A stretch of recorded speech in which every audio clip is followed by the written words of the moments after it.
Data के ऊपर, ताकि हमें कुछ पैटर्न्स नजर आए। एनोमलीज बेसिकली वो होती है कि कोई ऐसी चीज हो, मिसाल के तौर पे मैं कह रहा हूँ भाई अगर एक 4 पहिए वाली कार है और एक 8 पहिए वाली कार है, ठीक है, अब उनमें बहुत मेजर डिफरेंस है। मिसाल के तौर पे जो 4 पहिए वाली कार है उसकी प्राइस जो है कहने के $200 है मिसाल के तौर पे, लेकिन 8 पहिए वाली कार की बहुत एक्सपोनेंशियल बढ़ जाती है 1200 to 1500, तो उसमें कोई लिंक नहीं बन रहा।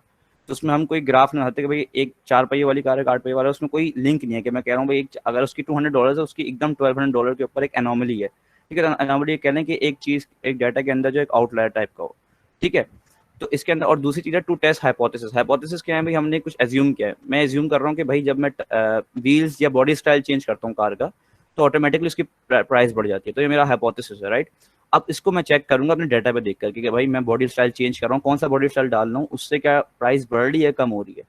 तो ये बेसिकली हम टेस्ट करें हाइपोथेसिस और हमारी assumptions जो है जनरल, ठीक है। इसको हम किस तरह करते हैं विद समरी और स्टैटिस्टिक्स। जनरली इसमें पूरी स्टैट्स इन्वॉल्व है। आज का पूरा जो सेशन होगा उसमें अच्छी खासी स्टैट्स आएगी, तो वो हल्के हल्के हम समझाते रहेंगे, बहुत डिटेल में नहीं जाएंगे, ऊपर ऊपर से करेंगे ताकि लोगों को क्लियर भी हो जाए, जिनका और जिनका बैकग्राउंड नहीं है स्टैट्स का उनको भी क्लियर होता रहे, राइट। तो अब हम स्टार्ट करते हैं अपने सेटअप से कि हमें स्टार्ट में 2 लाइब्रेरीज इंपोर्ट की है, पांडास और नंपाई, जो जिसका आपका सेशन हो चुका है, ठीक है। अच्छा, ये डाटा जो है बेसिकली अगर इसका लिंक चाहिए मैं इसका लिंक डाल देता हूँ आप लोग के पास चैट चैट के अंदर, ठीक है, ताकि अगर किसी को ये डाटा चाहिए तो वो ले सकता है। एक मिनट रुकिएगा। हमजा शेयर कर दिया मैंने। आपने कर दिया शेयर? चलिए ठीक है, ठीक है, जी जी। ठीक है, आपने शेयर कर दिया। अच्छा, तो अब इसमें ये है कि हम लोग जो है इस डाटा को उठा रहे हैं और क्या कर रहे हैं, हमने pd.read_csv CSV फाइल है हमारे पास, ठीक है। इसको हमने रीड किया। अब इसको हम चेक करें डाटा फ्रेम में बस क्या क्या चीज़ें आ गई हैं, क्या कौन कौन से कॉलम्स हैं, उनमें कौन कौन सी वैल्यूज हैं, ठीक है। तो अब ये लोड हो रहा है। अच्छा, अब आप इसमें देख सकते हैं हमारे पास कितने कॉलम्स हैं। टोटल हमारे पास 29 कॉलम्स है, और क्योंकि हेड उठाया है तो हेड में 4-5 रोज होती हैं, तो उसको लेते हुए तो 29 कॉलम जो है, तो उसमें हमारे कॉलम कौन कौन से हैं, सिंबलिंग है, नॉर्मलाइज लॉस है, मेक है, एस्पिरेशन, नंबर ऑफ डोर्स और एक्स्ट्रा एक्सेट्रा एक्सेट्रा, ठीक है। तो हमारे पास 29 कॉलम्स आ गए। अच्छा, अब हमें 29 कॉलम्स में से देखना है कि कौन सा कॉलम जो है वो हमारी प्राइस पे इम्पैक्ट करेगा, ये वाला जो कॉलम है, क्योंकि ये हमारा एक तरह से कह लें प्रिडिक्टेड लेवल है, जिसको हमें चेक करना है कि इसके चेंज करने से हमारे कौन कौन से एट्रीब्यूट को चेंज करने से इस पे इफेक्ट करेगा, क्योंकि इन द एंड हमें प्राइस को ही प्रिडिक्ट करना है, राइट। तो अब इसके अंदर हमने अब क्योंकि जाहिर सी बात है हमें थोड़ा विजुलाइज करना पड़ेगा, हम डायरेक्ट सिर्फ टेबुलर डाटा के ऊपर काम नहीं कर सकते, हम थोड़ा विजुलाइज करके देखेंगे ताकि हमें और चीज़ें क्लियर हो जाएं, ठीक है। तो हमने उसके लिए 2 लाइब्रेरीज इंपोर्ट करवाई हैं पाइथन की। एक है मैटप्लॉटलिब। मैटप्लॉटलिब बेसिकली इस्तेमाल होती है मोस्टली विजुलाइजेशन के लिए, डाटा के लिए, कि हमें कोई ग्राफ प्लॉट करना है या फिर कोई डिफरेंट विजुलाइजेशन टेक्निक अप्लाई करनी है तो उसके लिए इस्तेमाल होती है। सेम सीबॉन्ड भी बिल्कुल वही है, विजुलाइजेशन के लिए इस्तेमाल होती है। तो हम इन दोनों को इम्पोर्ट करवा लेते हैं, ठीक है। अच्छा, अब इसमें देखना है कि क्योंकि हमारे पास डाटा जो है डिफरेंट किस्म की है। डाटा के अंदर जो है हमारे पास अगर आप जैसे देख सकते हैं यहाँ पे न्यूमेरिक वैल्यूज़ भी हैं और यहाँ पे जो है हमारे पास स्ट्रिंग की वैल्यूज़ भी हैं, जो ऑब्जेक्ट वैल्यूज़ भी हैं, ठीक है। तो हम एक साथ सबकी विजुलाइजेशन नहीं कर सकते कि हम अगर हम ग्राफ बनाएंगे तो हम न्यूमेरिक वैल्यूज के साथ अगेंस्ट हम किसी स्ट्रिंग वैल्यू का ग्राफ बना नहीं सकते, ठीक है, तो पॉसिबल नहीं है। तो हमें इस तरह लेके चलना पड़ता है कि भाई कौन सी वैल्यू जो है हमारे पास न्यूमेरिक है तो उसको हम एक अलग तरह से डील करेंगे, और जो कि न्यूमेरिक नहीं है, नॉन न्यूमेरिक वैल्यूज है, उनको एक अलग तरह से डील करेंगे।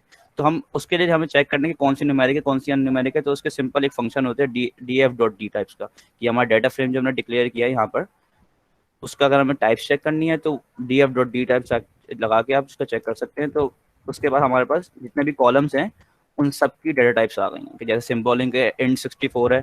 int64 बेसिकली बता था कि इंटीजर है 64 बिट्स का, ठीक है। और इस तरह करके सब हमारे पास सारा आ गया। इसमें कुछ ऑब्जेक्ट्स वाले भी हैं, ऑब्जेक्ट्स बेसिकली बता रहे हैं कि वो एक स्ट्रिंग हमारे पास का कॉलम है, ठीक है। अच्छा, अब इसमें एक पहला क्वेश्चन आता है स्टार्ट में कि हम क्वेश्चन बाय क्वेश्चन चलेंगे, मिसाल तौर पे जो हमने ऊपर पढ़ लिया उसका एक सवाल आएगा जिससे हम हमारी बेहतर लर्निंग होगी।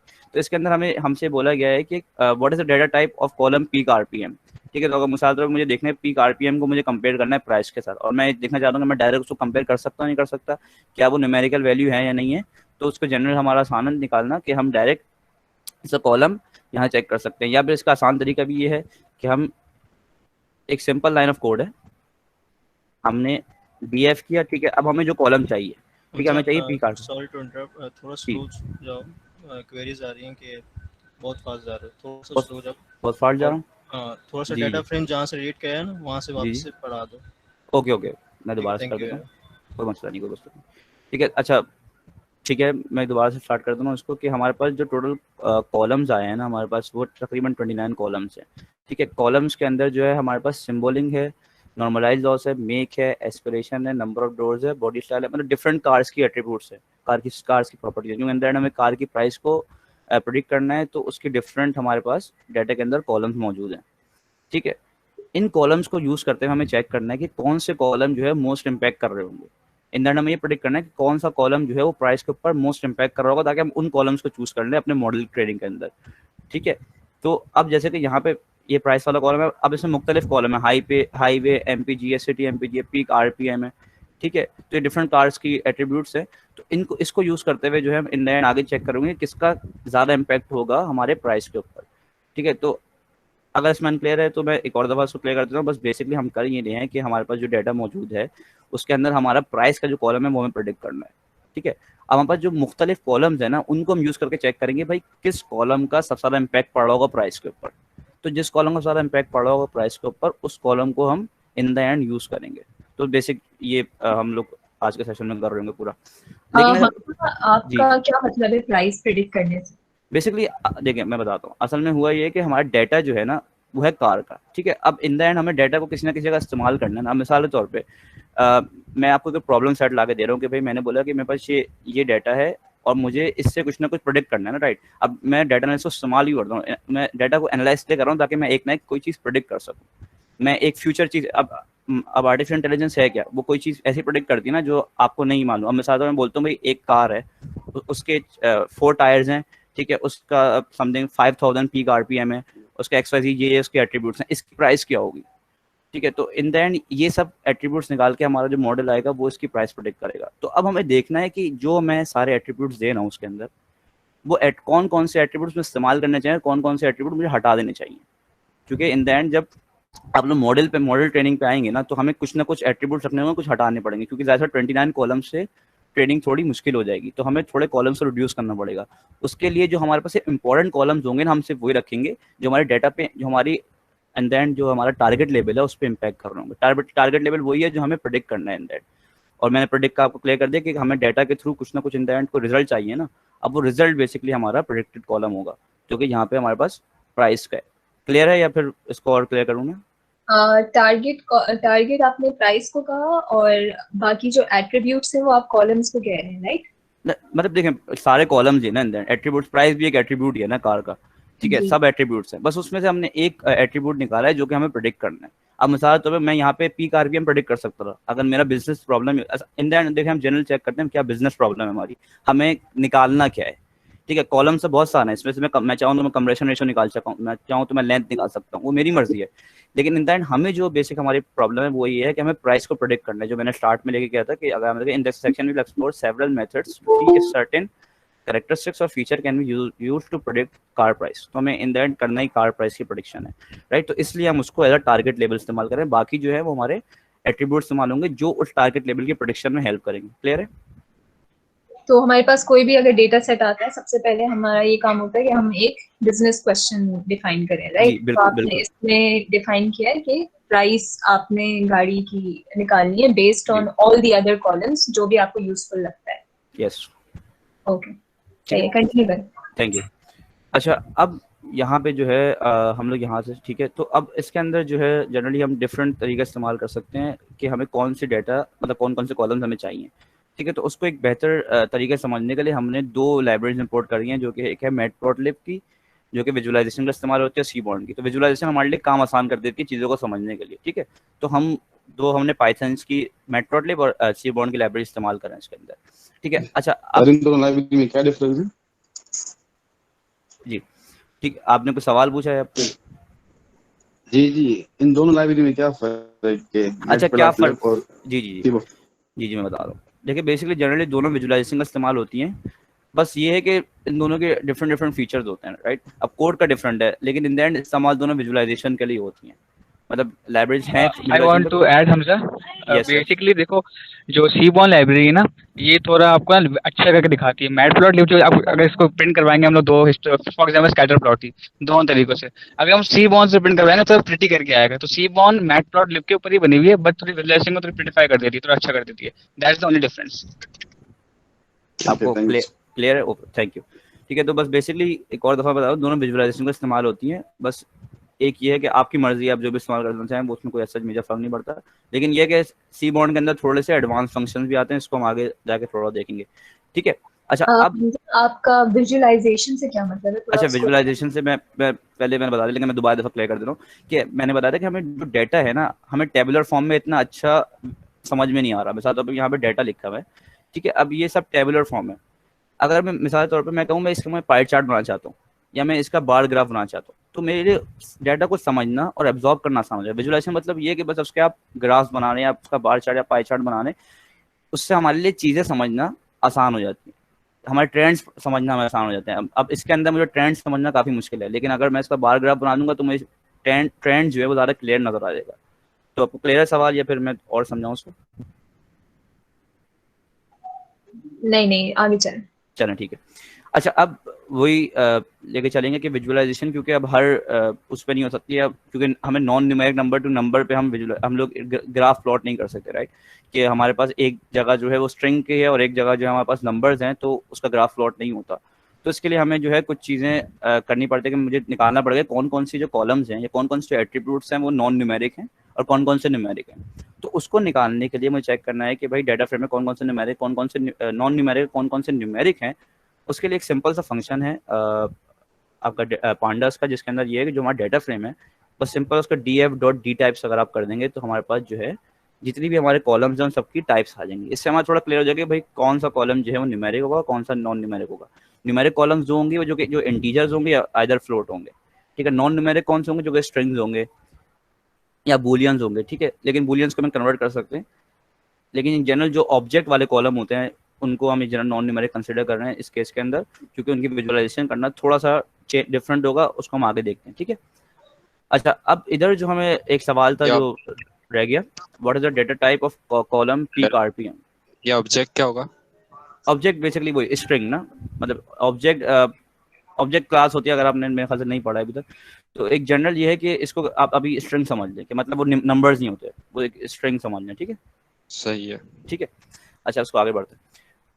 अब क्या है, हमें निकालना है कि पीक आरपीएम का क्या डेटा टाइप है, ठीक है। तो या तो आप इसको डायरेक्ट यहाँ से चेक कर सकते हैं, लेकिन अगर एक आपको आसान तरीका निकालना है तो सिंपल सा कोड है, इसमें कुछ ज़्यादा डिफरेंस नहीं आएगा। आपने डीएफ लिखा, हम पहले क्या करते हैं, हम करते हैं df.d टाइप कर रहे थे, ठीक है। अब मैं सिर्फ ये चेक करूंगा कि मुझे जो कॉलम चाहिए, ठीक है। तो अगर मुझे कोई पांडास का कॉलम एक्सेस करना होता है, आपको पता है कि हम लोग स्क्वायर ब्रैकेट्स लगा के उस कॉलम का नाम लिख देते हैं, ठीक है। तो हमने उस कॉलम का नाम यहाँ पे लिख दिया। अब मुझे इसका डेटा टाइप चाहिए, राइट? तो वही बिल्कुल सब कुछ सेम रहेगा, बस यहाँ पे आप डी टाइप लिख देंगे, ठीक है। और ये आपके पास जो है इसका टाइप आ जाएगा, ठीक है, जो फ्लोट 64 है पीक आरपीएम का, ठीक है। इस तरह जिसका आपको निकालना है आप निकाल सकते हैं। इसके अगर मिसाल तौर पे इस आपको ये तरीका अच्छा नहीं लग रहा तो आसान ये है कि अगर मुझे कोई पर्टिकुलर स्पेसिफिक कॉलम का मुझे डेटा टाइप निकालना है तो मैं इस तरीके से निकाल सकता हूँ, बहुत सिंपल सा कोड है, ठीक है। अच्छा, अब जैसे यहाँ पे मैंने निकाला हुआ भी है, इसके बाद थोड़ा आगे बढ़ते हैं कि अब जनरल तो ये हमारे पास विजुअलाइजेशन की थोड़ी सी बात हो गई थी। अब हमें इन जनरल स्टैट्स के ऊपर आना है कि हम क्या इसमें स्टैट्स इस्तेमाल कर रहे होंगे कि हम जनरल ट्रेंड देख सकें प्राइस और डिफरेंट उसका एट्रीब्यूट्स का।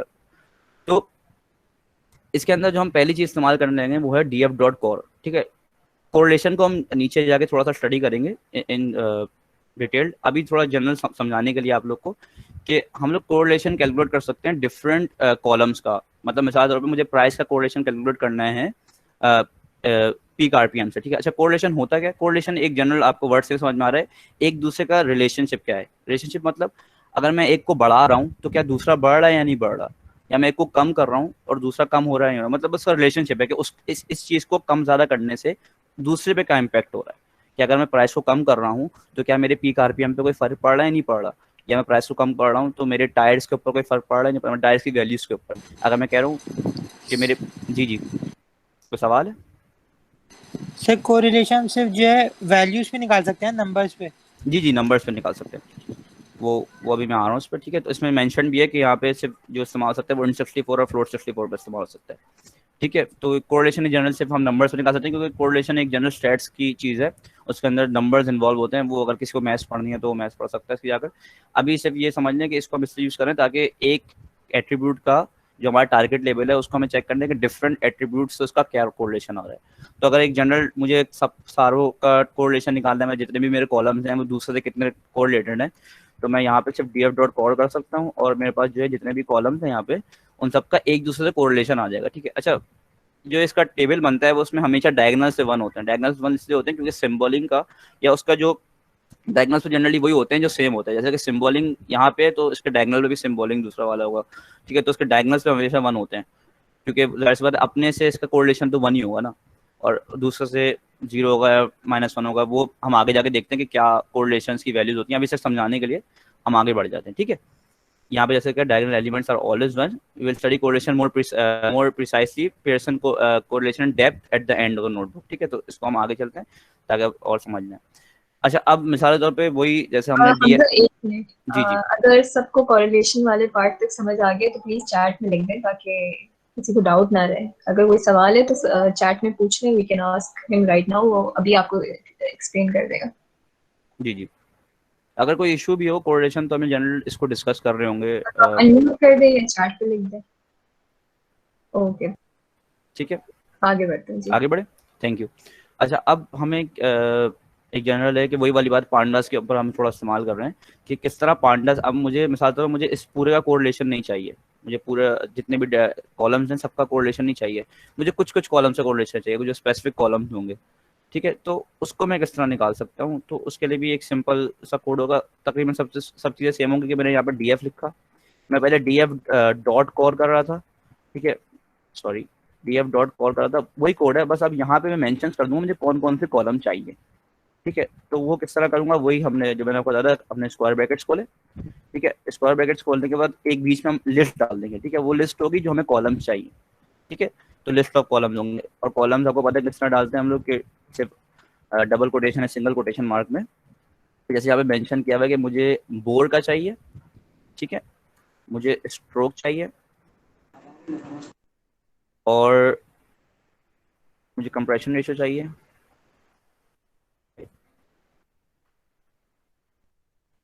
और ये यहाँ पे हॉर्स पावर चाहिए। के नाम एक साथ लिख रहे हैं राइट? ठीक, बस उनके नाम साथ लिख रहे हैं जो मुझे कॉलम्स चाहिए।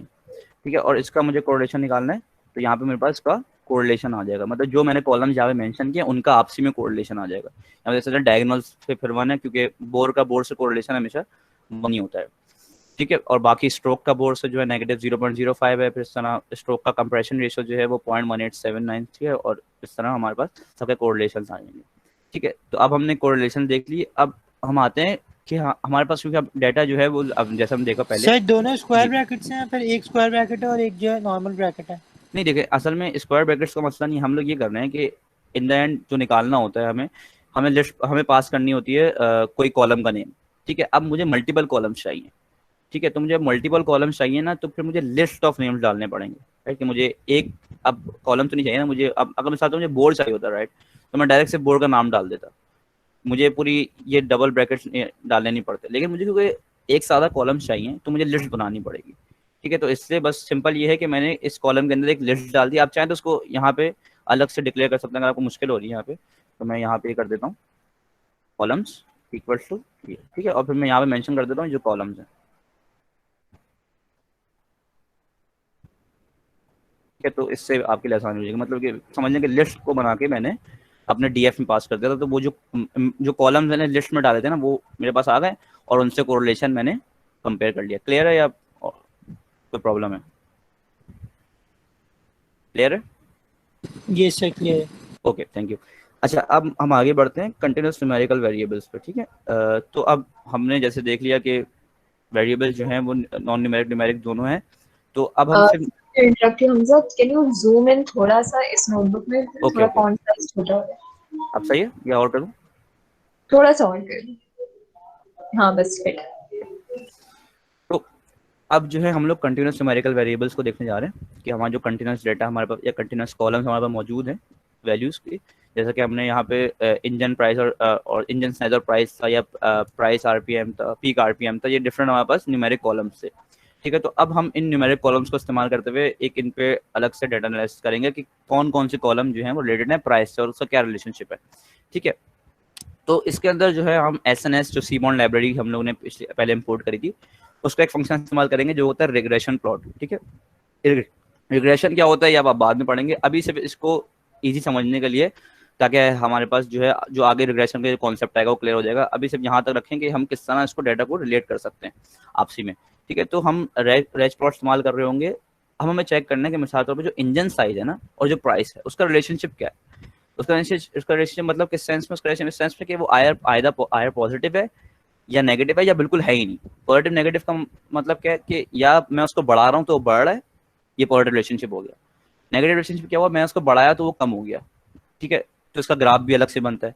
ठीक है, और या फिर कोई इफेक्ट नहीं पड़ रहा कि मैं उसको बढ़ा रहा हूँ कम पड़ रहा हूँ, वो लाइन हॉरिजॉन्टल भी है उसके मतलब प्राइस की वैल्यू से इंजन साइज की वैल्यू पे कोई फर्क नहीं पड़ रहा। तो इसको जनरल हम प्लॉट करके देख सकते हैं। तो यहाँ पे बस वही हुआ। ठीक है, रिग्रेशन प्लॉट बस एक एक्स्ट्रा चीज ये करता है कि वहाँ पे वो जो जितनी भी आपके पास वैल्यूज होंगी उसके अंदर वो एक लाइन भी फिट कर देता है आपके लिए। ठीक है, ताकि आपको एक बेहतर आसानी हो समझ। अब मैं साथ में से प्लॉट कर दूंगा डाटा तो थोड़ा अनक्लियर होगा, स्कैटर्ड बन जाएगा डाटा कि कुछ यहाँ पे वैल्यूज आ रही कुछ वहाँ वैल्यूज आएंगे, वो इतना आपको अनक्लियर हो रहा होगा।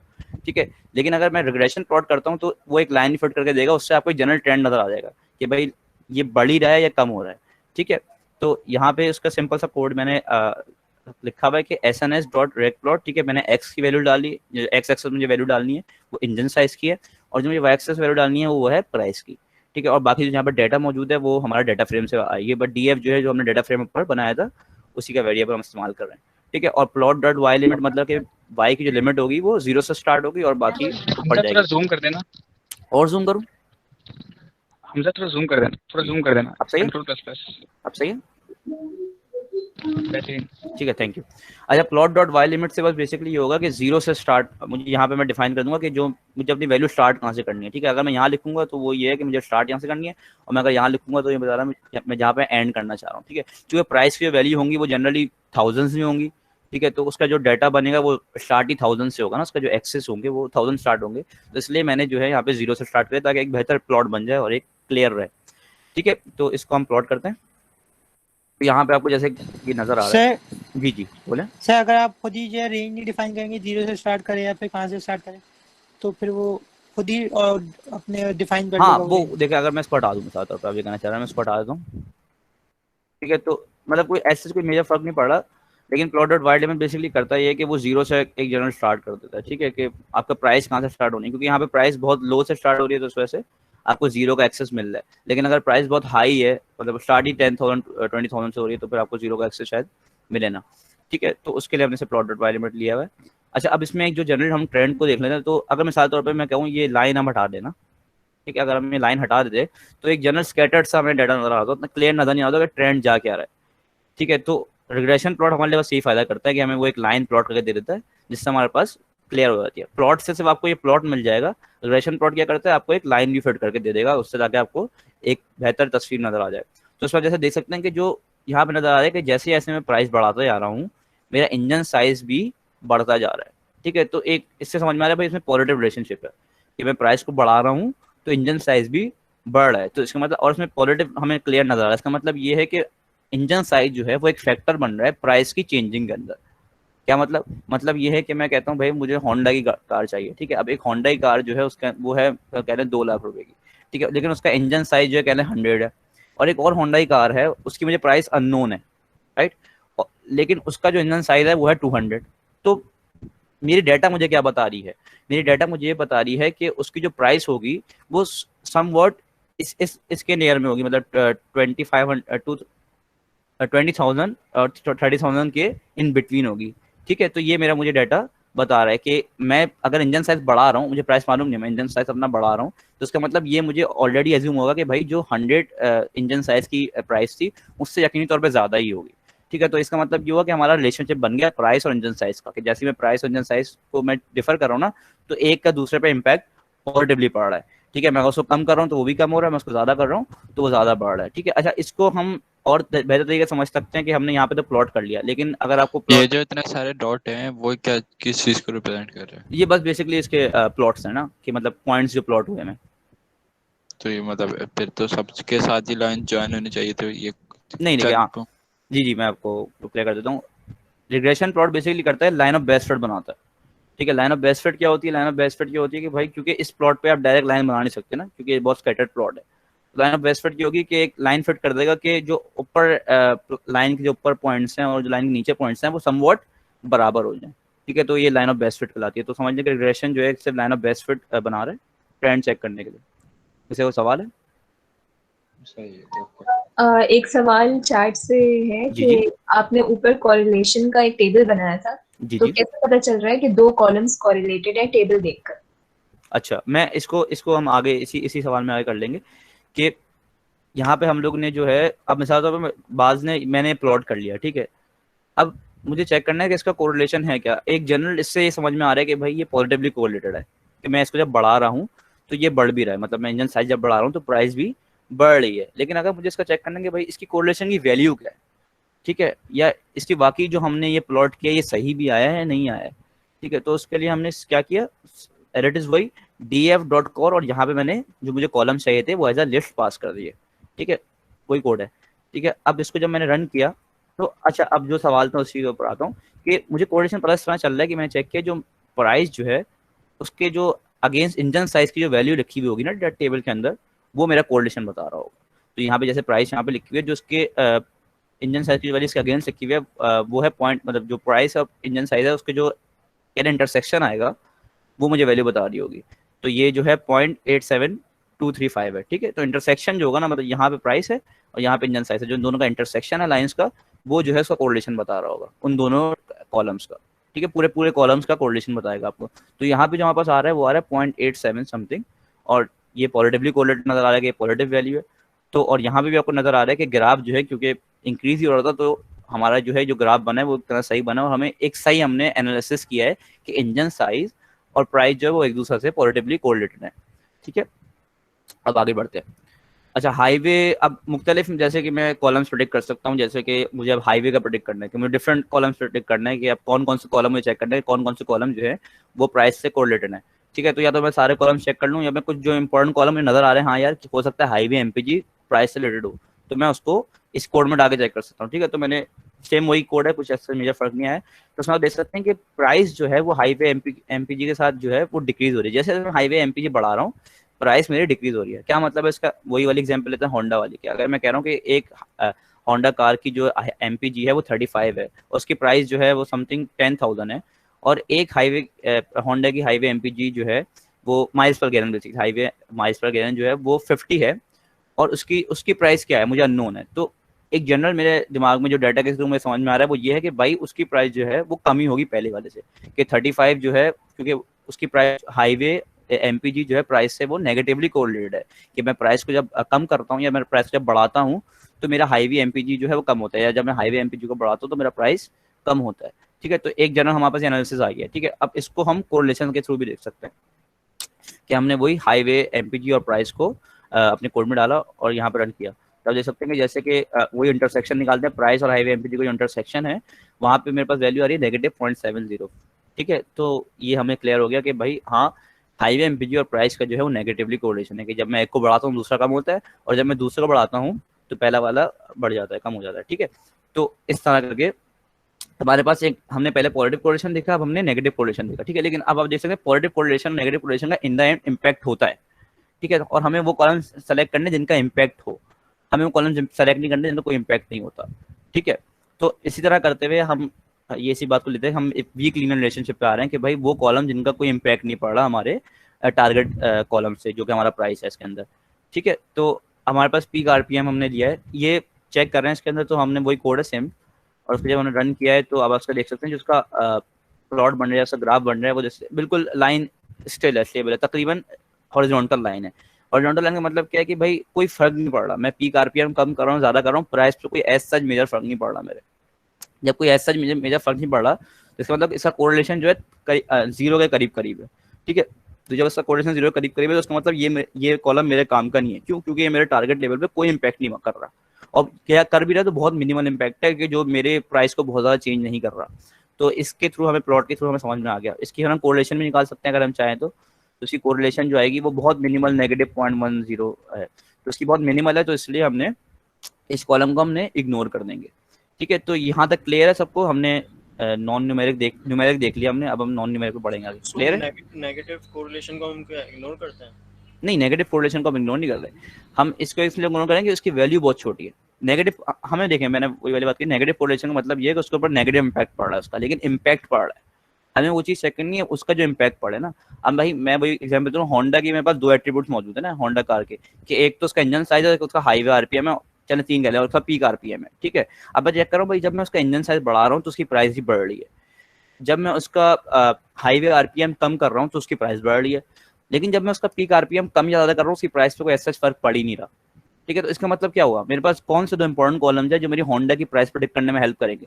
जाहिर सी बात है, जो मेरी एक आपका हाईवे आरपीएम और हाईवे एमपीजी सॉरी, और आपका जो आपका पहला वाला कॉलम था कौन सा था, इंजन साइज, राइट। तो इंजन साइज और हाईवे एमपीजी जो है मेरे 2 कॉलम जो इम्पैक्ट कर रहे हैं, ठीक है। वो भले नेगेटिव करें पॉजिटिव करें, इन द एंड इम्पैक्ट कर रहे हैं, हमें वही कॉलम सेलेक्ट करने हैं जो हमारे पास इम्पैक्ट करें, लेकिन जो पीक आरपीएम वो इम्पैक्ट नहीं कर रहा तो उसको हम सेलेक्ट नहीं कर रहे। क्लियर है? Yes, thank you. ओके, अच्छा अब थोड़ा सा इसको सा कोड देख लेते हैं कि find the correlation between stroke x equal two stroke और वाई प्राइस, ठीक है। अब इसमें करना है हमें कोरिलेशन निकालना है स्ट्रोक और प्राइस के दरमियान, ठीक है। तो सर जी बोले सर, इंजन साइज तो समझ में आते हैं, पीक आरपीएम हाईवे ये क्या होता है? पीक आरपीएम अब मतलब एक जनरल इसका कार का एट्रीब्यूट समझना है, फिर वक्त मैं एक जनरल, मुझे पीक आरपीएम को पता तो नहीं है कि पीक आरपीएम होता है क्या, इसको एक कार का एट्रीब्यूट समझना है आप, ठीक है, कि वो इस्तेमाल होता है उसके अंदर। जैसे हाईवे एमपीजी होता है, हाईवे माइल्स पर गैलन, लेकिन इसको समझने कार्स का एट्रीब्यूट है, इसको हम हमारे डाटा के अंदर मौजूद है, हम उसको यूज करेंगे प्राइस की प्रेडिक्शन से। क्या क्लियर है या फिर क्लियर है? जी सर, जी सर, थैंक यू, ठीक है। अच्छा अब जो है वो ये है कि हमें इसका निकालना, हमारे पास सवाल आया कि हमें कोरिलेशन निकालना है बिटवीन स्ट्रोक और प्राइस का, ठीक है। तो इसको हम किस तरह निकालेंगे, जैसे हमने ऊपर कोड भी पढ़ा था, अगर कोई जवाब देना चाहे तो दे सकता है कि इसको हम किस तरह निकालेंगे। सर डीएफ और फिर स्ट्रोक प्राइस डॉट कोर, मतलब डीएफ हम लेंगे, ठीक है, और हम उसके अंदर एक लिस्ट पास करेंगे, ठीक है। वो क्या होगी, हमारे पास जो कॉलम्स हैं, जो हमें कॉलम्स चाहिए, ठीक है, वो हमने उसको लिस्ट के अंदर पास किया और हमने जो निकाल दिया उसका कोरिलेशन, ठीक है। तो हमारे पास प्राइस और स्ट्रोक का एक कोरिलेशन आ जाएगा, ठीक है। तो ये होपफुली सबको क्लियर हो जाएगा यहाँ तक कि किस तरह हमें कोरिलेशन निकालना है, ठीक है। अच्छा इसका एक और 3B ही इसका सवाल क्या है कि हमने यहाँ तो कोरिलेशन निकाल लिया, यहाँ से हमें नजर आ रहा है इसका कोरिलेशन बहुत माइन्यूट है, मतलब 0.0823 है, मतलब बहुत कोई मेजर इंपैक्ट नहीं पड़ रहा होगा। इसका ग्राफ कैसा आएगा, कोई जवाब देगा? इसका ग्राफ कैसा बनेगा स्ट्रोक और प्राइस का? स्ट्रेट लाइन होगी, स्ट्रेट लाइन बनेगी, बिल्कुल, ठीक है। तो इसको हम यहाँ पे इस्तेमाल करते हैं SNS.reg प्लॉट, ठीक है। उसमें हमने क्या पास करे थे, हमने 3 वैल्यूज पास की थी। हमने x पास किया था, जो हमारे पास था x इन द केस हम कह लें, अगर स्ट्रोक कह लें x को, ठीक है। हमने y पास किया था, जो हमारे पास था प्राइस, ठीक है। और हमने इन द एंड डाटा पास किया था, जो कि हमारा पता data frame,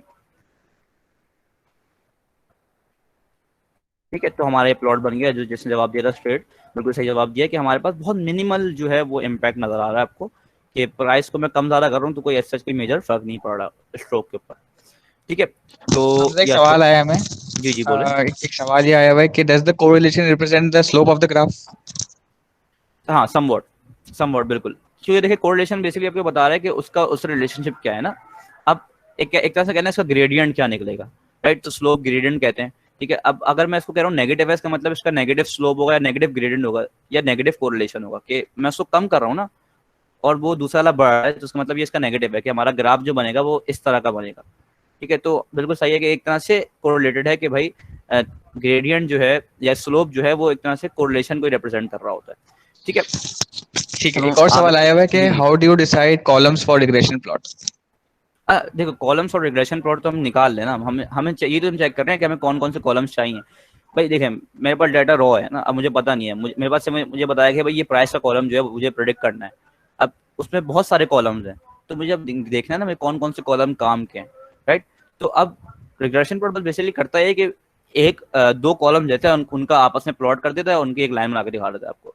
in the analysis आपने करना है कि भाई क्या ये लाइन जो बन रही है ये पॉजिटिवली कोरिलेटेड है, नेगेटिवली कोरिलेटेड है। इसको समझने एक टूल है, इस्तेमाल कर रहे हैं एनालिसिस करने के लिए, ठीक है, कि मैंने कौन कौन से कॉलम चूज करने जो मुझे इन दोनों कॉलम्स का या इन दोनों एट्रीब्यूट्स का रिलेशनशिप बताएंगे। फिर अगर मैं बोलूँ भाई मुझे प्राइस प्रेडिक्ट करनी है ना, तो मेरा पीक आरपीएम से क्या रिलेशनशिप है, तो जितने फिर इस तरह करके मुझे पूरे 29 कॉलम तो मॉडल में नहीं डालने हैं अपने, मुझे कॉलम को कम करना है इन दैट। तो मैं कम किस तरह करूंगा, मैं कम इस तरह करूंगा कि मैं उनका रैक प्लॉट बना लूँ, एक एक का रैक, मैंने सबका रैक प्लॉट बनाया और मैं चेक, लेकिन सिर्फ ये ख्याल रखें ये सिर्फ नॉन न्यूमेरिक कॉलम्स की बात हो रही है, नॉन न्यूमेरिक को हम आगे देखेंगे, ठीक है। तो जो सिर्फ न्यूमेरिक कॉलम्स है ना उनका भी रिलेशनशिप निकालना है, तो उसके लिए हम रैच प्लॉट इस्तेमाल कर रहे हैं अपने। क्लियर है? Great great great, I think clear होगा, आगे चलते हैं, आगे बढ़ते हैं, ठीक है। टाइम भी हमारे पास थोड़ा शॉर्ट है तो उसको हमें काफी चीजें करनी है।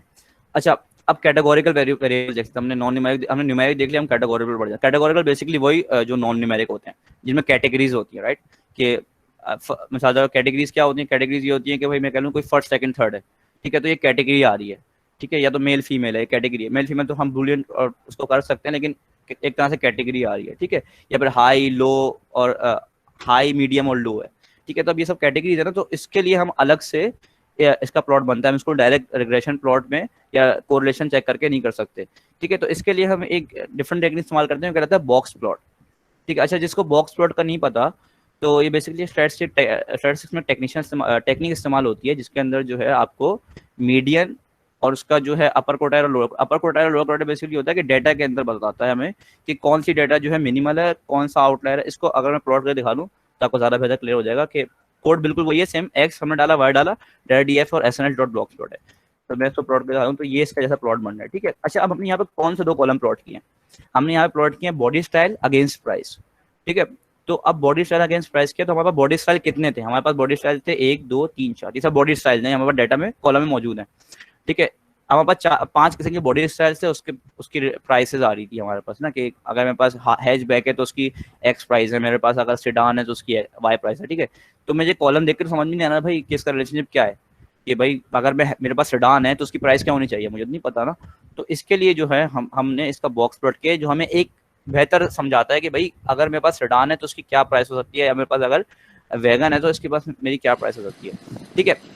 मुझे अब कंप्लीट करने दें, फिर सवाल लेता हूँ, मुझे बस एक आखिरी चीज कंप्लीट करने दें, ठीक है। तो इसके अंदर जो हमें एक चीज नजर आ रही है कि ओवरलैपिंग नजर आ रही होगी आपको, कि अगर मेरे पास कन्वर्टेबल है, ठीक है, तो अब मैं कन्वर्टेबल को प्रेडिक्ट नहीं कर सकता, मैं कहता हूँ कन्वर्टेबल 15,000 तो 30,000 ही होगी, हमेशा होगी, ठीक है। लेकिन 15,000 की रेंज में तो आपके पास वैगन भी है, सेडान बॉडी स्टाइल भी, और हार्ड टॉप भी 15,000 की रेंज के अंदर ही आपके पास आ रहे हैं।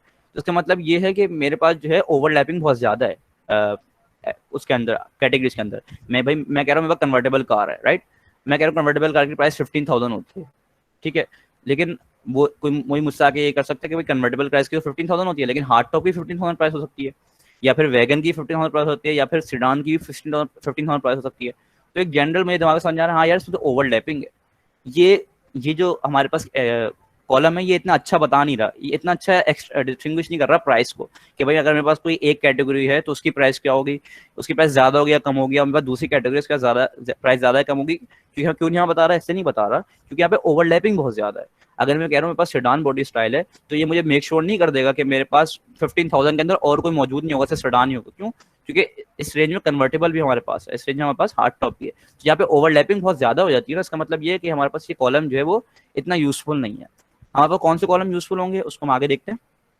इंजन लोकेशन हमने इस्तेमाल किया, राइट, इंजन लोकेशन एक और हमारे पास कॉलम था, उसको हमने प्राइस के अगेंस्ट प्लॉट कर रहे हैं, और वही डेटा हमारे पास DF किया, ठीक है। तब यहाँ देख सकते हैं कि इस कॉलम का कितना बड़ा डिफरेंस आ रहा है। क्या मैं अगर कह रहा हूँ भाई मेरे पास मेरे पास बॉडी इंजन लोकेशन है, इसका मतलब ये है कि मेरे प्राइस समथिंग जो है वो 35 to 40,000 की रेंज में लाया कर रही होगी, ठीक है। और अगर मैं कह रहा हूँ मेरे पास फ्रंट है, तो मैं उसकी जो प्राइस है समथिंग अबाउट 8,000 to 15,000 की रेंज में लाया कर रही होगी, ठीक है। तो ये मुझे बहुत क्लियर नजर आ रहा है कि रिलेशनशिप कि जब मैं कह रहा हूँ फ्रंट है मेरे पास अब इंजन लोकेशन, तो उसकी प्राइस काफी कम है, और जब मेरे पास रेयर है तो उसकी प्राइस काफी ज्यादा है। तो एक जनरल मुझे रिलेशनशिप नजर आ गया, हाँ यार अगर मेरे पास इंजन लोकेशन मुझे पता चल जाए ना, तो मैं एक प्राइस का समवॉट जो है एजम्पशन कर सकता हूँ, ठीक है। तो ये कॉलम मेरे काम का है। तो अभी तक जितना भी हमने पढ़ा है इसको अगर डाइजेस्ट नहीं हो रहा तो एक और दफा मैं क्लियर कर देता हूँ। हम इन द एंड निकालने कॉलम्स जो हमारी प्राइस की प्रेडिक्शन में काम आए, ठीक है। अब मिसाल के तौर पे मैं मिसाल तौर पर मुझे कोई चीज देखनी कि भाई कोई बच्चा मिसाल तौर पर कोई अच्छा बच्चा पढ़ने में अच्छा है या इटसेल्फ कैसा बच्चा है, ठीक है। तो उसकी जनरल क्या पूछा जाता है, उसमें मार्क्स पूछे जाते हैं, ठीक है, उसका स्कूल पूछा जाता है, उसकी यूनिवर्सिटी पूछी जाती है, XYZ, ठीक है। तो ये कॉलम जो है जो हम समझते हैं, हमारा एनालिसिस ये है कि ये कॉलम जो है इम्पैक्ट करते हैं बच्चे की समझे वेल ग्रूमिंग पे XYZ जो भी उस बच्चे के ऊपर, यानी कि बच्चा अच्छा होगा वो, ठीक है। तो वो हमने कौन कौन सी एट्रीब्यूट्स लिए हैं कि उसकी मार्क्स कितने हैं, वो कौन सी यूनिवर्सिटी में पढ़ रहा है, या उसका क्या बैकग्राउंड है, वो कौन सा कोर्स मेजर कर रहा है, XYZ, ठीक है। तो ये सब हमने अपने कॉलम्स बनाए हैं, ठीक है, कि हम ये सब चीज़ें पूछेंगे तो हमें एक बच्चे का आइडिया हो जाएगा। इस तरह करके हम कार की प्राइस का भी एक आइडिया निकालना चाह रहे हैं। तो उसके लिए हम मुख्तलिफ कॉलम्स देख रहे हैं कि कौन कौन से कॉलम हमारे काम के होंगे, ठीक है। अगर मैं बोलूँ बच्चा तुम रहते गाँव, ठीक है, तो हो सकता है वो कहीं और रहता हो लेकिन बच्चा बहुत जीनियस हो, ठीक है। मेरे साथ तो वो कोई XYZ जगह रहता हो जहाँ के बच्चे अच्छा ना हो, लेकिन वो खुद अच्छा होगा, ठीक है। तो मैं जनरलाइज नहीं कर सकता भाई XYZ जगह रहता है तो बच्चा बुरा ही होगा या बच्चा अच्छा ही होगा, ठीक है। तो ये मेरे कॉलम काम का नहीं है, मुझे उसका घर लोकेशन पूछने की जरूरत नहीं है। इस तरह कार के अंदर है कि भाई अगर मेरे पास बॉडी स्टाइल काम का नहीं है ना, तो मैं इस कॉलम को हटा दूंगा। जो काम के कॉलम्स है ना, बस उनको ही रख रहा हूँ, ठीक है। तो एक जनरल ऊपर जो हम देखते आ रहे हैं कि जिस तरह हमने पीक RPM इस तरह निकालता, बस उसी को समराइज किया मैंने कि कौन कौन से कॉलम्स काम के हम उनको सिलेक्ट कर रहे हैं, ठीक है। तो इंजन लोकेशन हमारा काम के नजर आ रहा है आपको कि एक जनरल हमें प्राइस की हमें आइडिया दे रहा है, राइट। अच्छा, इसके बाद से हमारे इसके ऊपर ये जो ग्राफ है बॉक्स वो शो कर रहा है कि इसकी रेंज क्या है। जी इसके ऊपर जो लाइन जो बनी हुई है ये जैसे टी, हाँ ये इसके नीचे वाली ये लाइनें क्या शो कर रही हैं? हाँ ये अच्छा, ये चले ये स्टैट्स की बात, लेकिन मैं फिर भी क्लियर कर देता हूँ। ये बताता है कि इसका जो मैक्सिमम क्या इसकी वैल्यूज होंगी, राइट। ये जो आपको बाहर नजर आ रहे हैं ये कह रहे हैं आउटलायर्स हैं, ठीक है, ये आउटलायर्स हैं। और जो इसकी मैक्सिमम वैल्यू क्या होगी फ्रंट की, ठीक है, प्राइस की मैक्सिमम वैल्यू क्या होगी, ये आउटलायर्स हैं जो बाहर बनते हैं। ये जो होता है ये कहता है अपर कोटाइल। अपर कोटाइल बेसिकली कह रहा है 75% ऑफ द डाटा होता है आपका, ठीक है। लोअर कोटाइल क्या होता है, लोअर कोटाइल जो होता है वो आपका 25% ऑफ डेटा होता है। और इन द एंड आपके पास मीडियन आता है कि 50% ऑफ द डाटा होता है। मतलब 50% ऑफ डाटा जो है आपकी लाई कर रही है फ्रंट की 10,000 के अंदर, ठीक है। बाकी जो लोअर 25% है वो तकरीबन 8,000 में लाई कर रही है, और जो 75% है वो लाई कर रही है समवॉट 15,000 के अंदर, ठीक है। तो ये आपको बॉक्स प्लॉट बताता है कि डाटा कौन कौन सी कितनी परसेंट डाटा लाई करके, ठीक है। और बाकी जो है ये आउटलायर्स हैं, ठीक है, मतलब ये लाई नहीं कर रहे आपकी, इससे कोई स्टैटिस्टिक्स आप इवॉल्व नहीं कर पा रहे। तो बॉक्स प्लॉट जो बनता है इसका समवॉट फार्मूला होता है, ठीक है। तो वो फार्मूला अगर आप चाहें तो देख सकते हैं। एक जनरल हमारा स्टैंडर्ड डेविएशन का हो रहा होता है, जी स्टैंडर्ड डेविएशन इस्तेमाल होता है, वो डिफरेंट फार्मूला है, वो अभी हम कवर नहीं कर रहे। हम सिर्फ जनरल देख रहे हैं कि हम इसको इस्तेमाल किस तरह कर सकते हैं। टूल हम ये नहीं पढ़ रहे इसको इस्तेमाल कैसे करना है, हम इसको पढ़ रहे हैं कि हम इसको किस तरह इस्तेमाल कर सकते हैं ताकि हम एक एनालिसिस कर सकें, ठीक है। तो हम इसकी इन डेप्थ नहीं जा रहे, इसकी क्या मैथ्स है।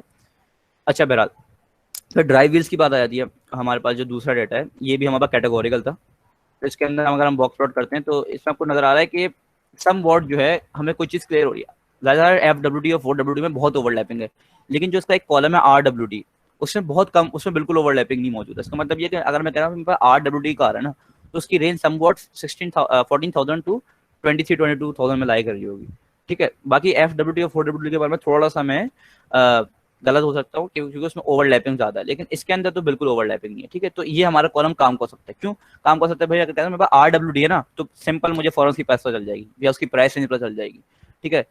तो इसलिए हमने एक कॉलम की ओवरलैपिंग बिल्कुल नहीं है, इसमें एक में है लेकिन एक में बिल्कुल नहीं है, तो हम इसलिए इस डाटा को इस्तेमाल कर सकते हैं, शायद हमारी प्राइस पे बेहतर प्रोडिक्शन में कर सके, ठीक है। अच्छा, मेरे ख्याल से ये हमारा सेकंड लास्ट होगा, डिस्क्रिप्टिव स्टैटिस्टिकल एनालिसिस, ठीक है। और टाइम भी काफ़ी हो गया तो उसको हम जल्दी जल्दी पढ़ते हैं। इसके अंदर जो है कि अब मिसाल तौर पे हमने विजुलाइज करके देख लिया डाटा को, ठीक है। अगर हमें विजुलाइज करके नहीं, हमें सिर्फ डायरेक्ट उसकी वैल्यूज चाहिए और हमें इतनी स्टैट्स की नॉलेज है कि हम उसको खुद प्रेडिक्ट समझ सकते हैं कि उसमें क्या क्या चीज़ें होती हैं, ठीक है। तो इसका पांडास का एक बहुत अच्छा फंक्शन होता है डिस्क्राइब के नाम से, ठीक है। डिस्क्राइब हमें क्या क्या बताता है, काउंट ऑफ द वेरिएबल बताता है, मीन बताता है, स्टैंडर्ड डिविएशन बताता है, मिनिमम वैल्यू बताता है कि कौन सी मिनिमम वैल्यू होगी उस पूरे डाटा सेट के अंदर, ठीक है। मतलब जितने भी कॉलम्स के अंदर कौन कौन सी मिनिमम वैल्यू है, और इंटर कोटाइल रेंज और मैक्सिमम वैल्यू बताता है। और इसका भी ये ख्याल रखिएगा, ये भी सिर्फ ये न्यूमेरिक वैल्यूज के लिए होता है, ठीक है, क्योंकि आप standard deviation, minimum value, inter quartile range और मैक्सिमम वैल्यू आप नॉन न्यूमेरिक में नहीं निकाल सकते, ठीक है, सिर्फ न्यूमेरिकल के लिए है। अच्छा, इसको हमने अप्लाई किया, यहाँ पे आपको सब नजर आ गया। सिंबॉलिंग की काउंट जो है वो 201 इसके अंदर वैल्यूज है, इसका मीन जो है 0.84 समथिंग है, इसका स्टैंडर्ड डेविएशन ये है, इसका मिनिमम ये है, और 25% ये है, मैक्सिमम ये है, और 75% ये। इस तरह करके हमारे पास सबकी एक जनरल स्टैट्स की वैल्यूज आ गई, मतलब स्टैटिस्टिक्स, ठीक है। तो सारे हमारे पास गैस की वैल्यू आ गई और सिटी की वैल्यू आ गई। तो इसमें आप ये हम किससे इस्तेमाल कर सकते हैं, ये हम तब इस्तेमाल कर सकते हैं कि जब हमारे पास नजर आ रहा हो डाटा में बहुत ज़्यादा वेरियंस हो रहा है, ठीक है। ये हम प्री प्रोसेसिंग के अंदर डिटेल में पढ़ेंगे कि डाटा के अंदर वेरियंस का मतलब क्या होता है।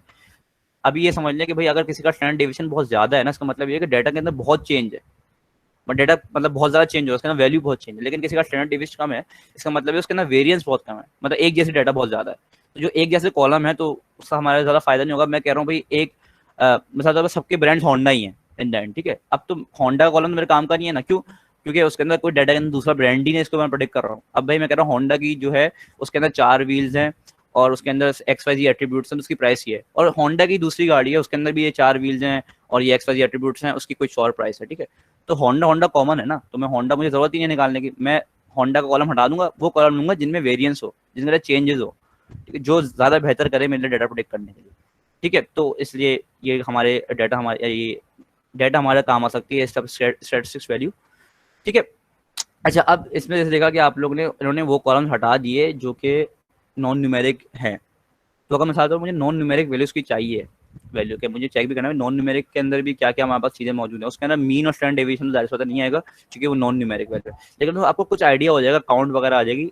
तो उसको हम यहाँ पे देख सकते हैं कि कोड में कोई ऐसा चेंज नहीं है, डीएफ डॉट डिस्क्राइब है, बस आपने यहाँ पे इसका एक इंक्लूड का पैरामीटर है, उसके अंदर आपने जो है एज अ लिस्ट ऑब्जेक्ट के नाम को पास कर दिया है, ठीक है। तो उसको जब आप रन करेंगे तो अब आपके पास जो है जितने भी नॉन न्यूमेरिक कॉलम्स थे हमारे पास आ गए। जी जी सर, हम डेटा टाइप से भी ये लिस्ट कॉल कर सकते हैं, मतलब कॉलम से भी कर सकते हैं, डेटा टाइप से भी कर सकते हैं, और ये क्या बोलते हैं जो हमारा टोटल वो होता है जो हमारे पास डेटा सेट होता है उससे भी कर सकते हैं लिस्ट कॉल। मतलब सर जैसे यहाँ पे हमने ऑब्जेक्ट में तो हमने इसका डेटा टाइप दिया हुआ है ना object. G object data type. तो यहाँ पे मैं अगर जैसे कोई कॉलम देता इसके अंदर नहीं, अच्छा नहीं डिस्क्राइब के अंदर तो अब आप कह रहे हैं कि इसमें कोई कॉलम पास करने से उसको डिस्क्राइब करे, वो ये कहना चाह रहे हैं? हाँ वो तो उसकी वो डेटा, हाँ बिल्कुल पैरामीटर्स डिफरेंट हो जाएंगे। अगर आपको चेक करने हैं कि डिस्क्राइब कौन कौन से पैरामीटर्स हैं तो मैं आपको दिखा सकता हूँ, यहाँ पे 1 मिनट दिया मुझे, ठीक है। तो ये डिस्क्राइब के पैरामीटर्स आपको नजर आ रहे होंगे कि इसमें परसेंटाइज है, इंक्लूड और एक्सक्लूड है, ठीक है। तो इसके अंदर फिर ये आप उसकी मतलब डिस्क्राइब के बारे में आप पढ़ सकते हैं उनके पार्टनर्स के ऊपर जाकर। तो एक जनरल इसके अंदर जो इसकी वैल्यूज आ रही है, तो इसके अंदर मुझे कॉलम्स का नाम तो नजर नहीं आ रहा, लेकिन इसके अंदर मुझे इसके डेटा टाइप नजर आ रहे हैं। हाँ शायद कॉलम काम कर जाए, तो मैं चेक नहीं किया लेकिन मैं चेक कर लेता हूँ, ठीक है। नहीं कॉलम काम नहीं कर रहा इसके अंदर ना, तो ये सब डेटा टाइप मांग रहा है, ठीक है। तो ये इंक्लूड का मतलब ये है सिर्फ उसमें डेटा टाइप पास करते हैं। डिस्क्राइब के अंदर जो है डीएफ डॉट डिस्क्राइब है ना, अगर आपको कॉलम डिस्क्राइब करना है ना तो फिर आप यहाँ पे जाए डिस्क्राइब करें ना, फिर आप यहाँ पे पास करें कुछ कि आप कहना चाह रहे हैं कि मुझे चाहिए मेक का, ठीक है, ठीक है। तो फिर यहाँ पे आप जाके कॉलम को सिलेक्ट करें, यहाँ पे कॉलम सिलेक्ट डिस्क्राइब फंक्शन है पांडास का, जब इस्तेमाल कर सकते हैं। उसके अंदर ये कि अगर मुझे क्योंकि इसमें नॉन न्यूमेरिक ऐसे न्यूमेरिक वैल्यूज आती हैं, मुझे नॉन न्यूमेरिक वैल्यूज चाहिए, तो मैं उसके लिए include equal to object as a list के अंदर पास कर सकता हूँ, तो मेरे पास सारी नॉन न्यूमेरिक वैल्यूज आ जाएंगी। इसका मेरे पास क्या क्या मुझे दे रहा है, मुझे दे रहा है काउंट, मुझे दे रहा है नंबर ऑफ यूनिक का मतलब क्या है कि कौन कौन से यूनिक आइटम्स है उसके अंदर, ठीक है। यूनिक मतलब कि डिफरेंट हो। अब मिसाल तौर पर मैं कह रहा हूँ कि एक ही कंपनी है, मतलब कि मेरे पास brand name as a car के अंदर मेरे पास एट्रीब्यूट आया है, ठीक है। उसमें कह लें कि चलो टोयोटा ले लेते हैं, होंडा बहुत हो गया, तो उसमें ब्रांड नेम के अंदर जो है सिर्फ टोयोटा ही है तमाम पूरे डाटा के अंदर, तो मेरे पास में यूनिक कॉलम सिर्फ एक आएगा, मतलब यूनिक वैल्यू सिर्फ एक, मतलब एक ही वैल्यू है सिर्फ जो यूनिक है, बाकी सब चीज़ें जो हैं वो सेम ही है, ठीक है।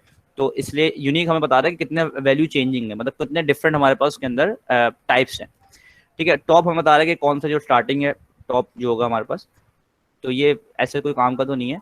और फ्रीक्वेंसी हमें बता रही है कितने नंबर उसकी फ्रीक्वेंसी और टॉप की कितनी फ्रीक्वेंसी हमारे पास मौजूद है, टॉप की फ्रीक्वेंसी, ठीक है। टॉप की फ्रीक्वेंसी हमें मिल जाएगी। अच्छा ये तो हो गई इसकी बात। अब हमने इसमें ये देखा कि किस तरह जो है हम लोग स्टेट्स निकाल सकते हैं थ्रू डिस्क्राइब। इसका एक और फंक्शन होता है वैल्यू काउंट्स के नाम से। वैल्यू काउंट्स बेसिकली आपको ये बताता है कि उसमें कितनी वैल्यूज होंगी, ठीक है।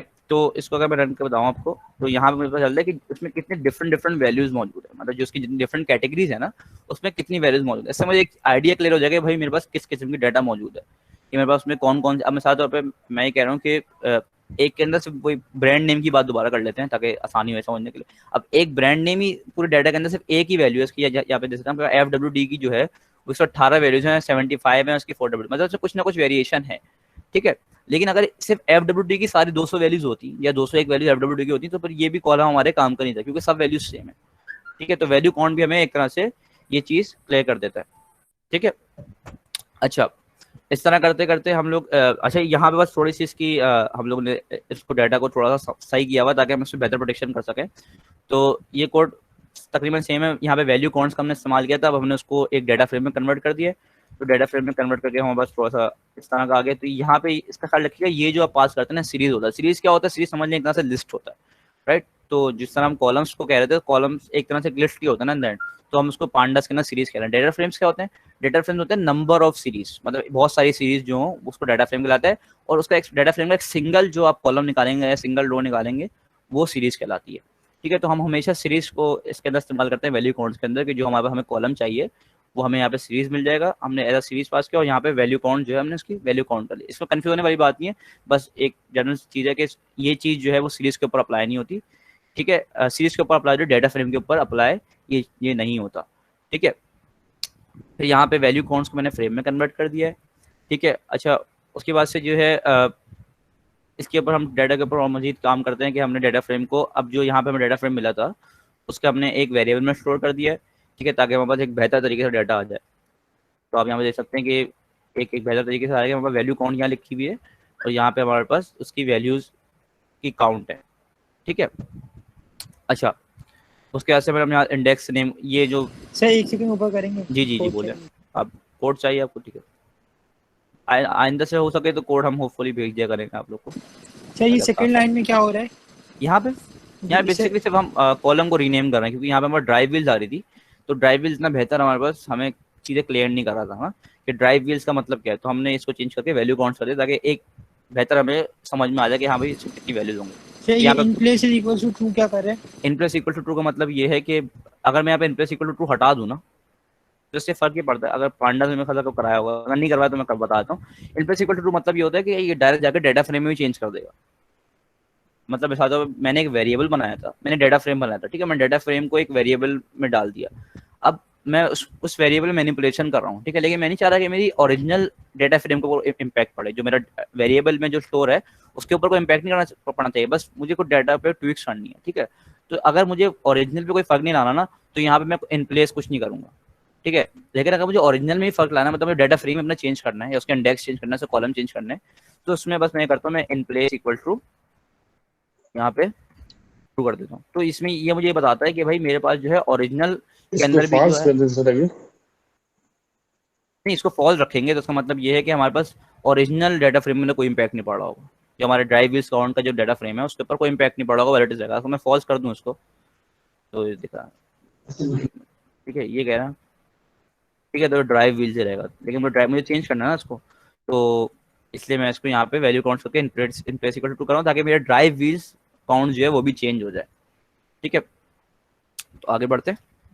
तो यहाँ पे हमने डिक्शनरी पास की है, वैसे हम लिस्ट पास कर रहे थे। हाँ, यहाँ पे हमने डिक्शनरी पास कर सकते हैं कि हमने जो की है उसमें चेंज कर। अब ये हर किसी का अलग अलग डिफरेंस होता है कि भाई वो पैरामीटर में मांग क्या है। कॉलम जो है, जो पैरामीटर है वो मांगते हैं डिक्शनरी, है ना।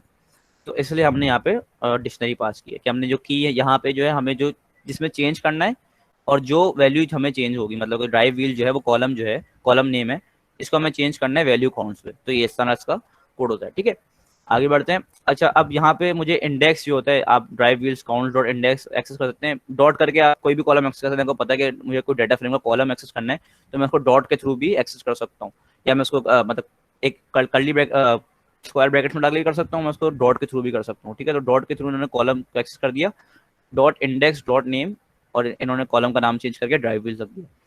तो इससे हमें थोड़ा सा बेहतर समझ में आ गया भाई ड्राइव व्हील जो है FWD, RWD, 4WD है, उनकी जो वैल्यूज है ना वो ये है कि 118 इसकी है, 75 इसकी है और 8 इसकी है। ये सेम प्रोसेस हम इंजन काउंट्स में अप्लाई कर सकते हैं, इंजन लोकेशन के अंदर भी, तो वो भी हमें कुछ समझ। अब आप देख सकते हैं फ्रंट और रियर। फ्रंट जो है वो टोटली डोमिनेट कर रहा है, 198 है, ठीक है। तो अब फ्रंट जब टोटली डोमिनेट कर रहा है इसका मतलब ये हमारा डाटा इतना काम का नहीं होगा। क्यों काम का नहीं होगा? क्योंकि इंजन लोकेशन जो है वो मोस्टली डाटा है ही फ्रंट की, ठीक है। तो अब मैं रियर की बहुत मिनिमल डाटा है मेरे पास, ठीक है। तो इस वजह से मेरे पास जो है इतना अच्छा मुझे कंक्लूजन नहीं मिल रहा होगा सिर्फ इस डाटा के थ्रू। हो सकता है रियर की वैल्यू चेंज कर रहा था, जैसे हमने ऊपर देखा इंजन लोकेशन को, इंजन लोकेशन और रियर जो था वो काफी हमारे पे इम्पैक्ट कर रहा था कि फ्रंट और रियर के अंदर जो था, फ्रंट जो है वो एक मिनिमल वैल्यू में लाया कर रहा था और रियर जो है वो काफी ऊपर वैल्यू में लाया कर रहा था, ठीक है। लेकिन इसमें मैं देखा कि हमारा जो डाटा मौजूद है करेक्ट, क्योंकि हमें काम तो डाटा पे ही करना है ना, तो हमारे पास ये डाटा हमें बता रहा है कि भाई रियर बहुत कम है, हमारे पास रियर का डाटा बहुत कम है, ठीक है। सिर्फ 3 कॉलम, सिर्फ 3 रोज है, ठीक है। तो जब ये बहुत कम डाटा है इसका मतलब इसके ऊपर हम कोई जनरल कोई प्रॉपर एजम्पशन कर नहीं सकते, क्योंकि हमारे पास डाटा लिमिटेड है। फ्रंट में तो बहुत सारा डाटा है, तो इसका हमें पता चल जाता है कि भाई इंजन लोकेशन जो है वो एक अच्छा हमारे पास कॉलम नहीं आएगा। क्यों अच्छा कॉलम नहीं आएगा? क्योंकि उसमें वेरिएंस बहुत कम है, बहुत कम वेरिएशन है, फ्रंट ही डोमिनेट कर रहा है। ठीक है, तो अगर जब फ्रंट डोमिनेट कर रहा है और फ्रंट इतना 198 है, मोस्टली फ्रंट है और रेयर बहुत मिनिमम है, तो हम एक जनरलाइज नहीं कर सकते ना। अब मैं बोलूँ मेरे 3 बच्चे जो है मेरे साथ एक्स वाई यूनिवर्सिटी के, ठीक है, अब उन तीनों की परसेंटेज जो है समझे 95 प्लस है और मेरे पास डाटा 200 बच्चों की है।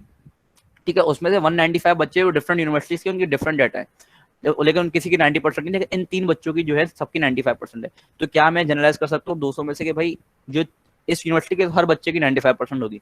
नहीं कर सकता ना, क्योंकि मेरा डाटा कम है। हाँ, मेरे पास 200 में से 100 कॉलम 100 रोज ऐसी हों जिसके अंदर उसी यूनिवर्सिटी के बच्चे हों, सबकी 95% है। उसको अंदर बता रहा है भाई उस यूनिवर्सिटी की आती 95% है मोस्टली। तो एक जनरल मैं समराइज करता हूँ, हाँ भाई इस यूनिवर्सिटी के बच्चों की आती 95% है या 90% प्लस है। ठीक है, लेकिन क्योंकि अब मेरे पास डाटा बहुत लिमिटेड है रेयर के हवाले से, तो मैं कोई जनरल प्रेडिक्शन इस पर कर नहीं सकता प्राइस की। ठीक है, तो इसलिए हमारे अच्छा कॉलम नहीं होगा। अब क्योंकि टाइम भी काफ़ी हो गया, तो हम लोग थोड़ा थोड़ा बस इसको लास्ट करते हैं, फिर कोरिलेशन को मैं थोड़ा डिस्कस करूंगा, फिर हमारा एंड हुआ है।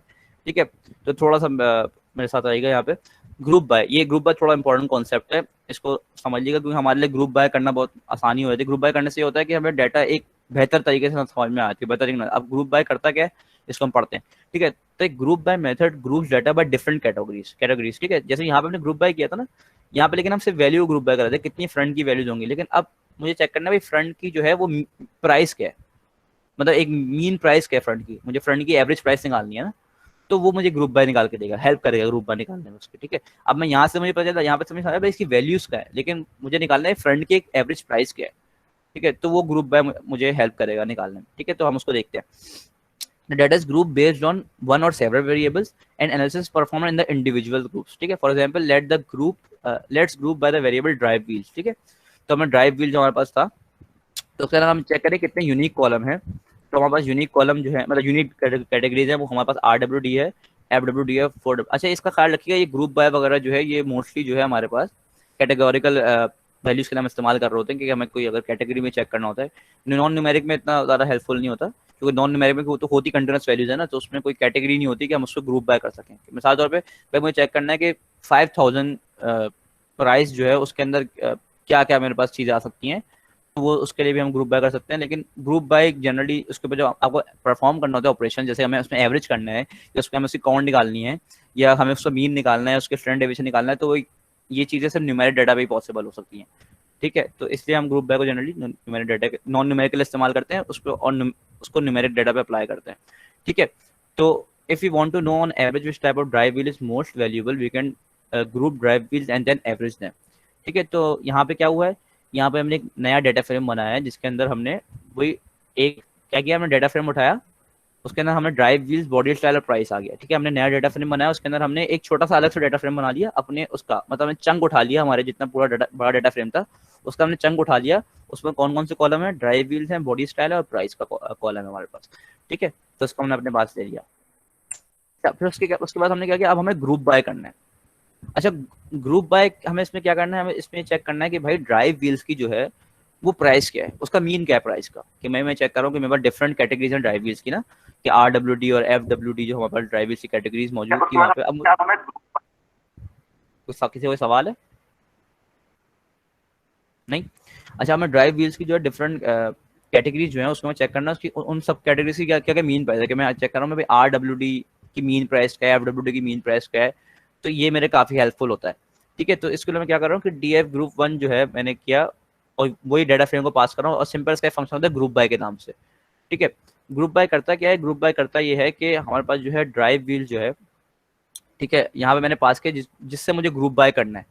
ठीक है, तो मैं वो कॉलम पास करूंगा जिससे मुझे ग्रुप बाय करना है, L index equal to fall dot me. ठीक है, तो अब क्योंकि यहाँ पे सिर्फ ग्रुप बाय जो हो सकता है वो अगेंस्ट सिर्फ एक न्यूमेरिकल वैल्यू होगा, नॉन न्यूमेरिक नहीं होगा, क्योंकि body style non numeric value है ना, प्राइस जो है न्यूमेरिक है। ठीक है, तो ये हमें जो बताएगा उसी को ग्रुप बाय करेगा, मतलब पूरे कॉलम को नहीं करेगा, सिर्फ हमारे पास प्राइस के साथ ये हमारे पास एक ग्रुप बना देगा। बॉडी स्टाइल के साथ कुछ नहीं होता, क्योंकि बॉडी स्टाइल खुद एक कैटेगरी है ना, तो हमें इसका मीन नहीं मिलेगा हमें।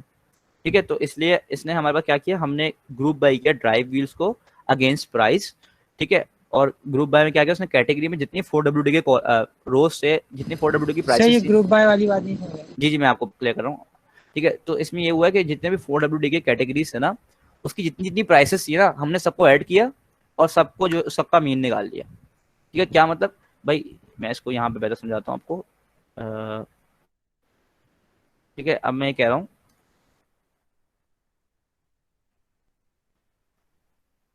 ठीक है, अब यहाँ पे जैसे कि आप देखें, ठीक है, तो अब यहाँ पे सिंबलिंग हुई है मेरे पास, ठीक है, अगर मैं यहाँ पे करीब ले जाऊँ उसको प्राइस पे, ठीक है, अब हमेशा हाईवे एमपीजी लेते हैं हमारे लिए आसान समझना। अब मैं कह रहा हूँ भाई हाईवे एमपीजी जो है उसमें 27 26 है। अब मुझे चेक करना भाई 27 जो है जिसका हाईवे एमपीजी है उसकी प्राइस क्या होगी, मीन प्राइस क्या होगी उसकी, ठीक है। तो उसके लिए मैं क्या करूंगा, उसके लिए मैं करूंगा डीएफ डॉट ग्रुप बाय और हाईवे एमपीजी, ठीक है, और प्राइस उसके साथ कॉलम में होना चाहिए, ठीक है, मतलब डाटा फ्रेम होना चाहिए। तो इसमें होगा जितनी भी 27 यानी कि 27 जिनकी हाईवे एमपीजी है ना, उसके पास मेरी एक मीन प्राइस मुझे मिल जाएगी।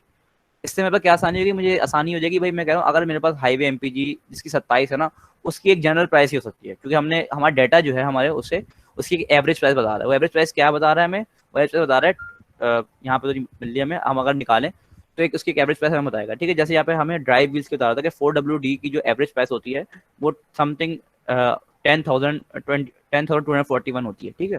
तो इससे हमें ये चीज़ समझ में आ गई भाई जितनी हमारी कैटेगरीज होंगी ना, और हमें उस कैटेगरी से समथिंग कुछ हमें निकालनी कि भाई हमें चेक करना है इस कैटेगरी के अंदर ये कितना मौजूद है, या ये इस कैटेगरी के लिए कितना है, मतलब मैं चेक करूँ मुझे 4WD में प्राइस कितनी आती है, या मेरी RWD में प्राइस कितनी आती है, ठीक है। तो RWD 4WD किस किसी कैटेगरीज है, वो है ड्राइव व्हील्स की कैटेगरीज है, ठीक है।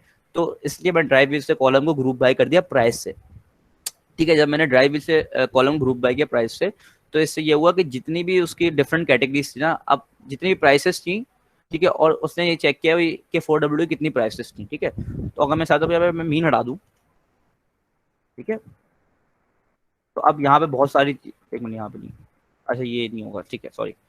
मीन बेसिकली हमें जो है एक हम अप्लाई कर रहे हैं इसके ऊपर, सॉरी एक मिनट, ठीक है।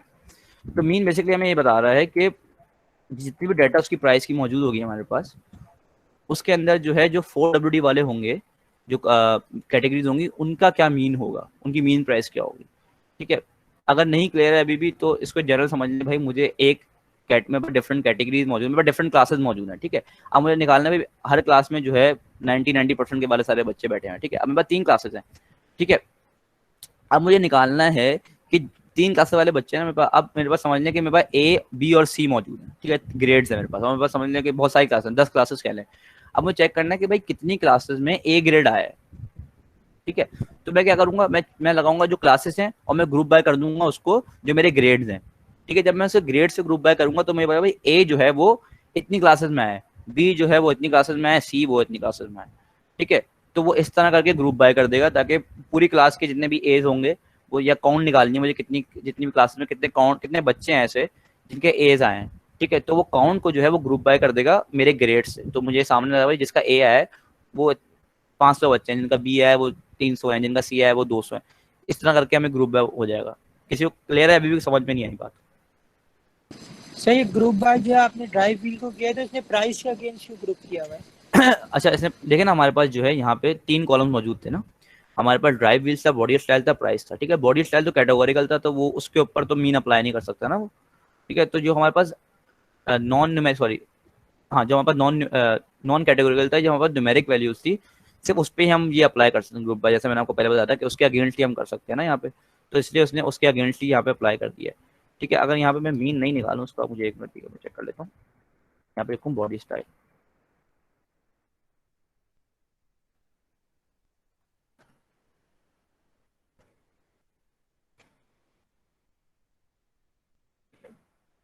आ नहीं रहा, रुको, इसमें मैं नीचे इसने किया हुआ है, मैं नीचे आपको दिखाता हूँ। ऊपर में कुछ इशू आ रहा है, नीचे करके बताता हूँ आपको, ठीक है। तो नीचे वाले में आप देख सकते हैं जैसे कि यहाँ पे जो है इसका हमने ये किया कि हमने ड्राइव व्हील और बॉडी स्टाइल को बैठा लिया, ठीक है। तो हमने जो कॉलम मेंशन किए हैं ना इसके अंदर, वो कॉलम हमारे पास आ गए, ठीक है, क्योंकि ये दोनों नॉन न्यूमेरिक कॉलम्स है, ठीक है। तो हम मीन जो है वो नॉन न्यूमेरिक कॉलम का ही निकलता है ना, ठीक है। तो अब क्या होगा, अब ड्राइव व्हील और बॉडी स्टाइल इस्तेमाल होंगे और उनका मीन निकाला जाएगा, उनकी प्राइसेस का मीन निकाला जाएगा, ठीक है।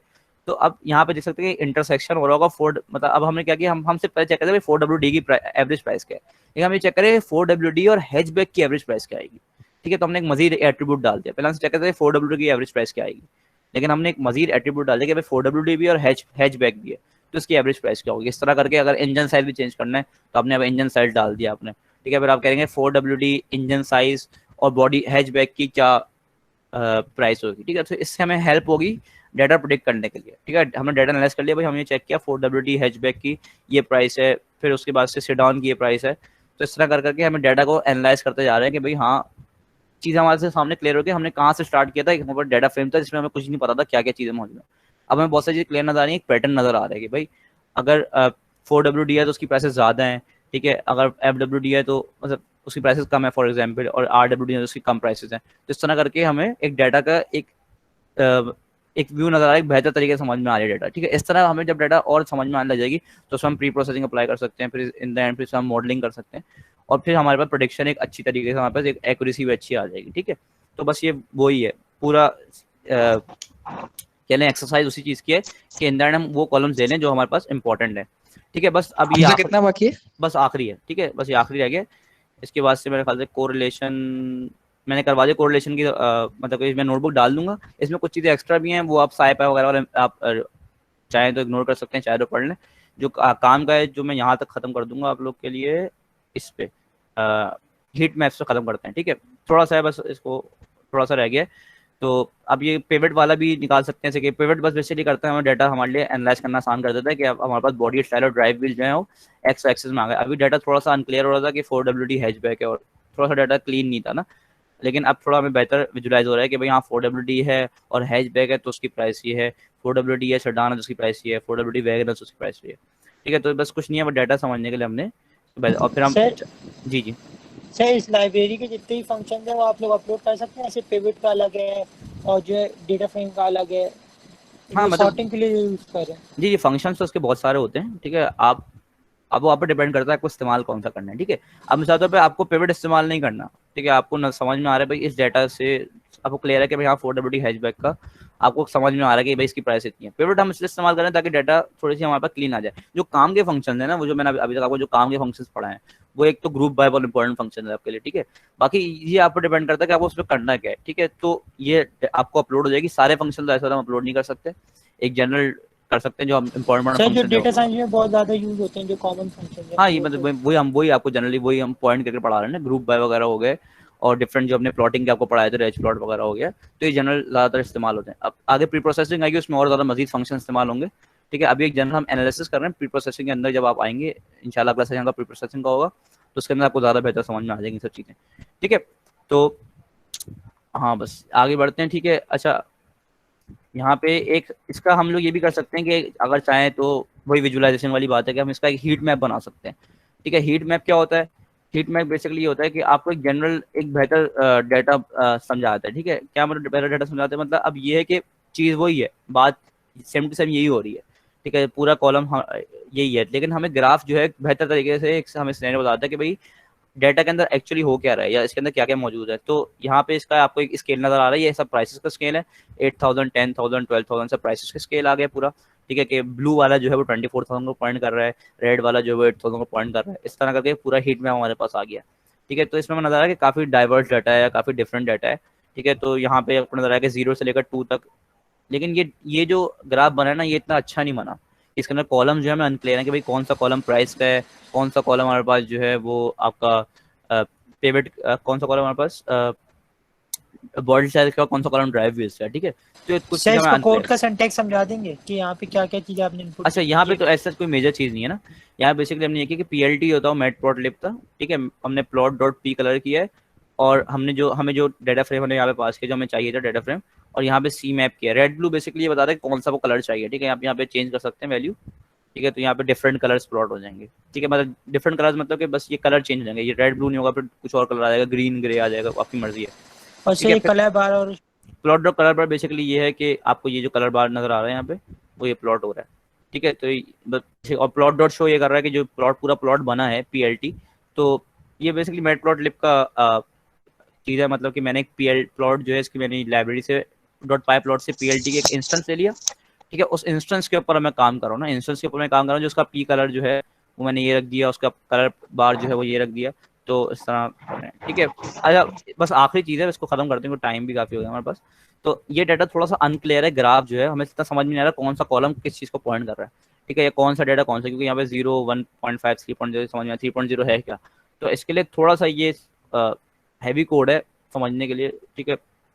इस कोड को सिर्फ आप देख ले, ठीक है, इसका सिंटेक्स समझाने में तो काफ़ी टाइम लग जाएगा, तो सिर्फ इस कोड को समझने इसमें हो क्या रहा है। इसमें बेसिकली हम ये कर ये रहे हैं कि जो कॉलम्स है हमारे पास जो थे ना वो हमें काफ़ी अनक्लियर हो रहे थे ना, तो हमने उन कॉलम्स को जो है वो कंबाइन करके हमने एक इस तरह ग्राफ बना दिया कि हमें बेहतर समझ में आएगा। हमने RWD 4WD और FWD में हमने उसको कन्वर्ट कर दिया, और बाकी जो हमारे पास जो वैल्यूज थी ना 0 1 2 3 को हमने कन्वर्ट कर दिया convertible hash top hash back सेटा, मतलब उस वैल्यू में कन्वर्ट कर दिया, ठीक है। तो ये बेसिकली विजुअलाइजेशन में इस्तेमाल होता है, और वही visualization very important in data science and Python visualization package provide great freedom, ठीक है। तो एक जनरल हमने अगर किसी को सवाल है इसके बारे में, ये बेसिकली जनरल कोड है, ख्याल से समझ में नहीं आएगा, लेकिन फिर मैं आपको बताता हूँ। उसमें हो ये रहा है कि रो लेबल्स हमने ले लिए, जो हमारे पास रो के लेबल्स हैं सारे, ठीक है, और कॉलम्स के हमने लेबल्स ले लिए हैं, ठीक है। वो ग्रुप पिवट डॉट इंडेक्स हमने ले लिया।